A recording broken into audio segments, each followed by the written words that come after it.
Marta, hacer parte de uno de los capítulos más importantes de la historia de este país, que nos ayuda a comprender tal vez el peor momento de la historia de este país, ¿qué te deja a vos como persona haber hecho parte de esta misión, tarea y aventura? Bueno, por supuesto hacer parte de la Comisión de la Verdad y haber vivido todo este proceso puede ser quizá la experiencia más importante de mi vida, porque es en muy poco tiempo concentrar una cantidad de experiencia, de emociones, de información y de conocimiento que resume mucho, como tú dices, de la historia. ¿Qué lección grande me queda? Me queda la lección de todo lo que nos falta como país para construir un país realmente democrático, un país realmente donde nos escuchemos, donde construyamos un sentido colectivo de la nación. Y creo que la gran lección que deja la comisión es la necesidad del encuentro, de la conversación y de la escucha. Ustedes tienen un capítulo que es el de hallazgos y recomendaciones. Hay una recomendación que deberíamos tener todos los días presente. ¿Cuál sería esa? Yo creo que la recomendación marco de toda la comisión es la construcción de paz. Es decir, hacer de la paz un rasgo de la nación, digamos un proyecto, un propósito nacional. Nosotros a veces somos reconocidos en el mundo porque exportamos violencia, porque tenemos violencia, porque no logramos superar la violencia. Nosotros creemos que la tarea de construir paz y de hacer de Colombia probablemente el país más pacífico del mundo debe ser un propósito nacional y que se logra, porque también nosotros hemos comprobado Que se puede. que construir la paz o hacer la guerra son decisiones políticas, decisiones de los seres humanos y de los líderes y de las personas que toman decisiones, hasta con el voto. Entonces nosotros tenemos que tomar la decisión de la paz y eso nos implica a todos, con diversos niveles de responsabilidad. Por supuesto, quienes tienen poder tienen mayor obligación y tienen mayor capacidad de contribuir a la paz, pero que todos tenemos que entender que la paz es una construcción de distintos niveles, desde los cotidianos hasta los del poder político. Cuando pequeño, yo todavía estuve cuando enseñaban historia. Sí. La historia que nos enseñaban eran las de fechas de batallas y de guerras. Sí. A nosotros nos faltó tal vez que nos empezaran a hablar de los acuerdos, Sí. de las maneras en que se podía componer. Uno revisa la historia del país y es la historia de un conflicto tras otro conflicto. Incluso los procesos de paz son muchos. Tal vez es uno de los países que más procesos de paz ha vivido. Vos, además de comisionada, toda la vida has sido periodista, una de las más importantes en términos de comprensión de los conflictos vividos. ¿Cómo podríamos enseñar distinto? Ahora está entrando, gracias a la comisión, la escuela Abraza la Verdad. ¿Cómo podemos enseñarle a esa generación que viene atrás nuestro esto que decís, que la paz es una decisión? Pues yo creo que lo más importante, digamos, que debemos comprender de la historia es que el conflicto es inherente a la vida, ¿sí? Y que siempre vamos a tener diferencias, siempre vamos a tener conflictos y que hay maneras de resolver los conflictos pacíficamente y que no hay maneras fáciles, son maneras también difíciles. Resolverlos pacíficamente no quiere decir que es fácil, no, hay muchas dificultades para construir acuerdos. De hecho, la guerra es más fácil. Sí, pues anular al otro. De hecho, la guerra es más fácil. Entonces, nosotros tenemos que entender dos cosas. Uno, que el conflicto no es malo, que el conflicto, las diferencias de opinión, de planteamientos, eso es parte de la vida, tratarlos pacíficamente, pero lo otro es que todo cambia, es decir, ese es un elemento, es una cosa elemental, todo cambia. Está en la biología. Todo, entonces no hay esa noción de que es que tenemos los mismos, siempre estamos, entonces tenemos que adecuar, y yo sí quiero llamar la atención a algo. que es un concepto de la innovación, de la creatividad para resolver los nuevos conflictos. Una ciudad como Medellín cada vez tiene nuevos desafíos, nuevos conflictos. A nuevos problemas, nuevas soluciones. Entonces, por eso el diálogo y la interacción y el que haya una democracia muy sana que permita realmente enfrentar los problemas desde el diálogo, desde la participación, desde las soluciones, es lo que uno espera que se logre en un país en paz. Porque también la guerra, aunque no lo veamos, constriñe el pensamiento, constriñe la opinión, constriñe el diálogo.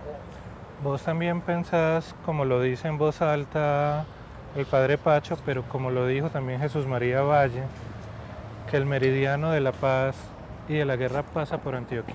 En esta región del país se puede decidir esa decisión de paz o de seguir condenados al conflicto armado. Yo creo que Antioquia ha sido muy importante en el conflicto armado por muchas razones. Y sí, yo creo que haría un aporte fundamental a Antioquia en hacer una reflexión a fondo. Entre otras cosas, porque no es porque Antioquia tenga, y lo tiene, el mayor número de violencia, el mayor número de víctimas, el mayor número, digamos, de cabecillas, sí, o ideólogos de cada lado. Pero no solo por eso, sino por la influencia relativa que tiene Antioquia en las dinámicas del país. Es decir, ahora acaba de publicar un informe, una investigación, una investigadora que es Jenny Pierce, británica, y ella muestra que la región andina central es la más influyente, ha sido políticamente la más influyente. Casi todas las decisiones se toman en estas regiones. Entonces, eso, cuando uno tiene más poder, tiene más obligación. Eso es así. Entonces, Antioquia tiene que jalar un poco más hacia la paz, porque Antioquia tiene mucha influencia en el país. ¿Sí? Vamos a caminar por aquí, vamos a buscar dónde sentarnos, sí, y vamos a seguir hablando de verdades. Sí.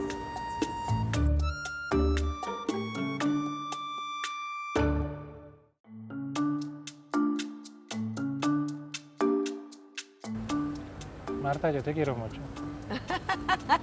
Y además de quererte mucho, yo te agradezco un montón lo que vos y todos tus compañeros, no solo los comisionados, sino todo lo que se derrama el trabajo de la comisión.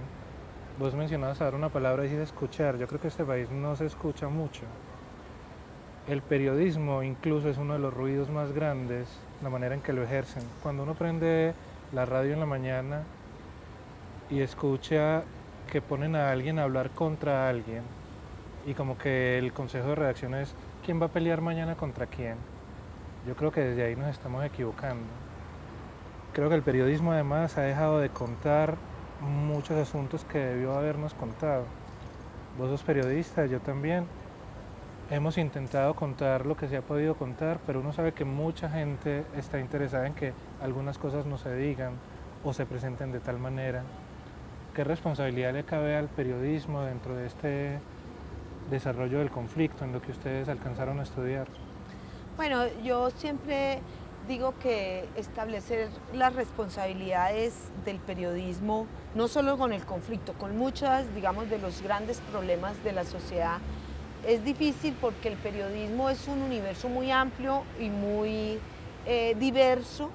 En una democracia pues hay de todo en el periodismo, pero sí creo que, y ha habido muchos cambios en el ecosistema de medios y en el periodismo mismo, que no son cambios necesariamente que tengan que ver con decisiones nuestras, también el entorno mundial ha cambiado la información circula hoy por lugares distintos. Medios, sí.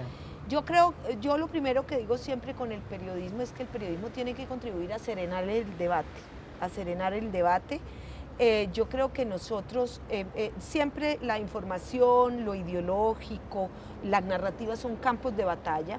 Cuando hay una guerra, ese escenario mediático se vuelve también un campo de disputa muy agresivo. Yo creo que eso, a medida que la guerra, y que admitamos que la guerra ya no es la matriz desde la cual debemos relacionarnos, debemos pasar a una matriz del debate, de la argumentación, de la discusión profunda, existe en todos los países. No nos asustemos con eso. En todos los países del mundo hay debates muy duros en lo público, pero son debates que son parte de la democracia, que no van a terminar en la violencia, no pueden terminar en la violencia, no pueden hacer un daño moral a los otros. Es decir, nosotros tenemos que saber debatir, tenemos que aprender a argumentar, tenemos que cualificar nuestra esfera pública. La esfera pública tiene que ser una esfera pública diversa, argumentada, con mucha capacidad de escucharnos. Yo sé que uno parte en un trabajo como el tuyo de tener como unas palabras comunes para poder tener un diálogo sobre ellas. Y ustedes tienen una definición de la palabra verdad que va más allá de la del diccionario, pero también vivirlo en estos 3 años y medio. Para vos hoy día, ¿qué significa la verdad?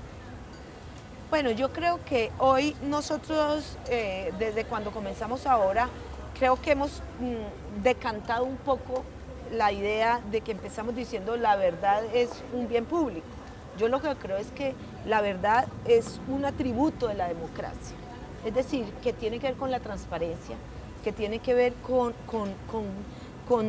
que haya unas cartas sobre la mesa que son claras y solo si tenemos una información, digamos, de calidad, si sabemos exactamente de qué estamos hablando, si conocemos la verdad, el debate público es sano, porque nosotros no podemos discutir sobre la base de mentiras, como se han dado debates públicos en Colombia discutiendo sobre mentiras, pasarse todo el tiempo desmintiendo cosas que son construidas ideológicamente, como prejuicios, como estigmatizaciones. Entonces creo que la verdad es un atributo de la democracia y es una virtud pública. Hace unos años, en el Congreso de la República, recuerdo algunos debates, ahora que hablabas de la verdad, y yo escribía algo sobre eso, sobre cómo los que estaban todos ahí eran de un lado y del otro hijos de alguien que había asesinado a la guerrilla o que había asesinado al ejército, y uno nota que es que nos emparenta el dolor, y desde ahí cada quien asume una esquina. Esas verdades hay que decirlas aunque duelan, ¿no? Claro, lo que pasa es que a veces la violencia se vuelve algo circular, porque entonces tú encuentras la vida de casi todos los que estuvieron en la guerra, o por lo menos sus argumentos, sus explicaciones de por qué estuvieron en la guerra tienen que ver con lo que sufrieron como víctimas. Entonces son vidas circulares porque cuando no hay justicia, cuando no hay una acción del Estado positiva, la gente toma por mano propia, digamos, sus medidas de resolver ese dolor o a veces esa rabia, lo que sea que siente cuando ha sufrido la violencia. Entonces hay unas historias de exclusión muy grandes y todo el mundo tomó caminos distintos. Hay personas que se fueron a la guerra pensando que ese era un camino para resolverlo, otros que no lo hicieron y las vidas se cruzan y por eso es que es importante decir esto nos pasó a todos, no de igual manera, porque hay personas que lo perdieron todo para empezar la vida.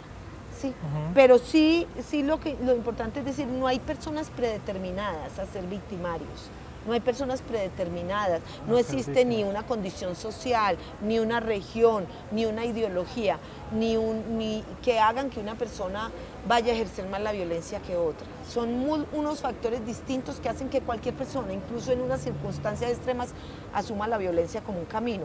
Y lo que nosotros tenemos como sociedad que decir es no. No. Y de la misma manera quisiera decir, antes de irnos a unos mensajes, Marta, es que víctima es una palabra que no tiene estrato social. Sí. Víctima puede ser cualquiera y de hecho es cualquiera. Este programa, que se llama Antioquia se toma la palabra, ustedes lo están viendo desde esta universidad que es EAFIT y es posible gracias a la Secretaría de Participación y Cultura Ciudadana de la Gobernación de Antioquia. Nos vemos en un momentito más para seguir hablando de verdad y de verdades.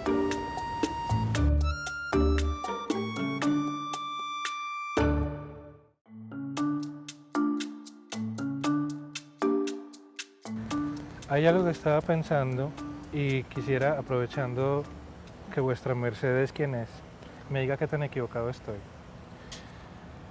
Con todo este asunto del informe de la Comisión de la Verdad, y uno ve a los responsables o victimarios, pero responsables lo llaman a ustedes. Y entonces se habla de lo que hicieron los paras, de lo que hizo la guerrilla y de lo que hizo el mismo gobierno a través del ejército. Y se habla de las proporciones o porcentajes. Y aunque el porcentaje del ejército o del gobierno sea menor que otros, para mí eso es lo más delicado. Porque yo pienso que a diferencia de los otros grupos, el Estado tiene la obligación de cuidarnos. Entonces yo muchas veces lo digo en público y me miran como, es que la guerrilla mató más, es que no sé quién hizo, y yo, pero es que ellos no tienen la obligación de cuidar, ellos son los malos, entre comillas, pongámoslo así. Cuando yo digo eso me estoy equivocando mucho.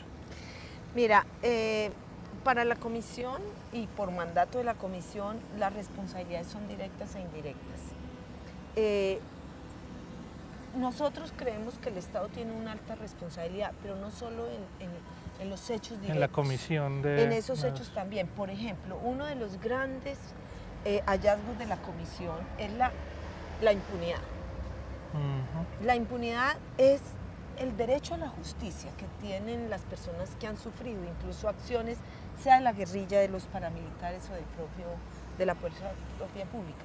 La impunidad es un derecho que ha sido negado a mucha gente, sí, no hay y eso justicia. es responsabilidad del Estado. Entonces la responsabilidad del Estado va más allá de lo que hizo la fuerza pública, de lo que haya hecho la fuerza pública. El Estado también es el Congreso. ¿Cuántas han sido las leyes y cuál ha sido la responsabilidad de los políticos en cantidad de cosas que han ocurrido? La responsabilidad de las reformas que se necesitan, como la de la tierra, ¿sí? Postergada. Esas son responsabilidades que son realmente del Estado y, si se quiere, también del poder político en Colombia.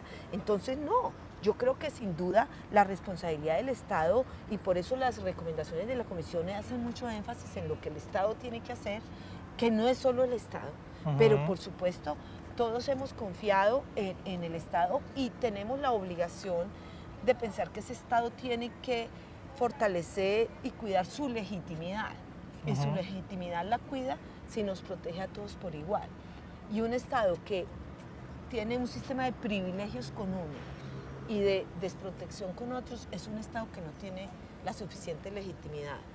Entonces sí creemos que parte de construir la paz es que el Estado realmente llegue a cualquier ciudadano de Colombia, de que el ciudadano de aquí donde estamos, de Afid, tenga el mismo derecho del ciudadano de Unguía, o del ciudadano de Peque, o del ciudadano de cualquier lugar de Antioquia, de Colombia, porque lo que no puede ser es que hay quienes tienen derecho a la justicia, quienes tienen derecho a la salud, a la educación, a todos los derechos, y hay otros que no. Incluso el derecho a la propiedad privada, que muchos lo tienen y muchos lo perdieron todo. El campesinado perdió su tierra. El Estado tiene que garantizar esa propiedad de los campesinos que la perdieron, ¿sí? Entonces, eso yo creo que es lo que hace que el Estado sea como un foco central del informe de la Comisión, y eso no es culpa, las responsabilidades de los otros. Y que nosotros como ciudadanos tengamos el derecho de pedirle al Estado que obre en consecuencia con esas recomendaciones. Y hay que entender que el Estado no es una cosa monolítica. El Estado es muchas instancias, hay muchas disputas dentro del Estado. Tú dentro del propio Estado vas a encontrar corrientes que han intentado hacer mayor justicia, hacer mayor igualdad, respetar los derechos humanos, y corrientes que no. Entonces todo el tiempo tú ves la disputa al interior.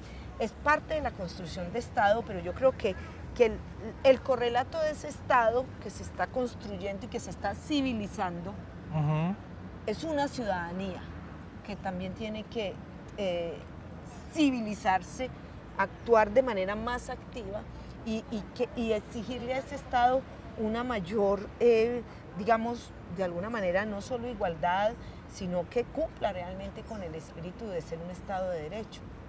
Mencionaste la palabra ciudadanía y yo la emparento inmediatamente, Marta, con la palabra legado. Sí. La comisión termina, entre comillas, termina, sin el comillas, qué pena, termina ahorita en agosto, y la verdad no son unos libros para empolvar en una biblioteca. La verdad no es un informe que queda alojado en la nube. La verdad no son un montón de estrategias que luego se le olvidan a alguien, o todo esto que ustedes han construido, la verdad no es algo que termine en agosto. Hablemos un momentito del legado y la responsabilidad nuestra como ciudadanos en eso, cómo queremos ayudar a que la verdad se siga siendo un bien de todos. Sí. Pues yo siempre digo que el informe, los 10 capítulos que son el informe, solo son el testimonio de un proceso de diálogo y de reflexión que hemos hecho los comisionados con todo nuestro equipo a lo largo de 3, 4 años, pero que lo que realmente hizo la comisión es haber sembrado un proceso, y ese proceso de diálogo, de conversación, pero también un proceso de toma de conciencia sobre el pasado y de toma de conciencia sobre el futuro. Es un proceso que nos invita a pensar mucho en la democracia. Es decir, todo esto se hace ¿para qué? Para que el ocultamiento, la mentira, la distorsión, el engaño, el silencio no sean lo que primen, ¿sí? Sino que esos son atributos de la guerra.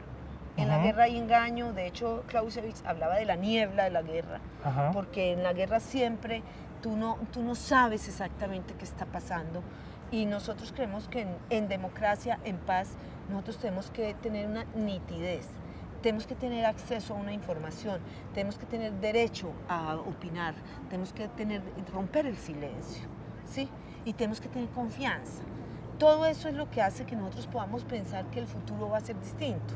Hay futuro si hay verdad. Hay futuro si hay verdad. Entonces el legado nuestro es realmente un legado de cultivar una noción de democracia y una noción de convivencia que necesita anular la violencia. Por eso hay un texto que llama el no matarás. Tenemos que recuperar la capacidad de estar en sociedad sin violencia. Yo te quiero dar las gracias, Marta, no por este ratico, sino por estos años, porque a través tuyo se lo doy a todos tus compañeros.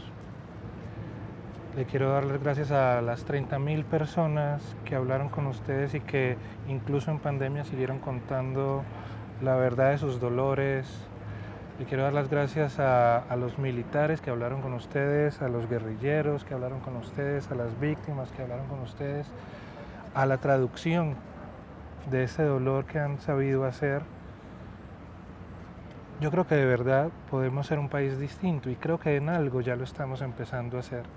Sí. Y en eso tan importante está el trabajo tuyo y el de ustedes. Gracias, Juan. Yo creo que nosotros hemos ayudado a rasgar un velo, pero que lo que está allí detrás de ese velo hay que seguir leyéndolo, reinterpretándolo y hablando sobre eso. Muchas gracias, Juan, a ti, muchas gracias a todos, y yo creo que este camino apenas comienza. Sigamos caminando a propósito.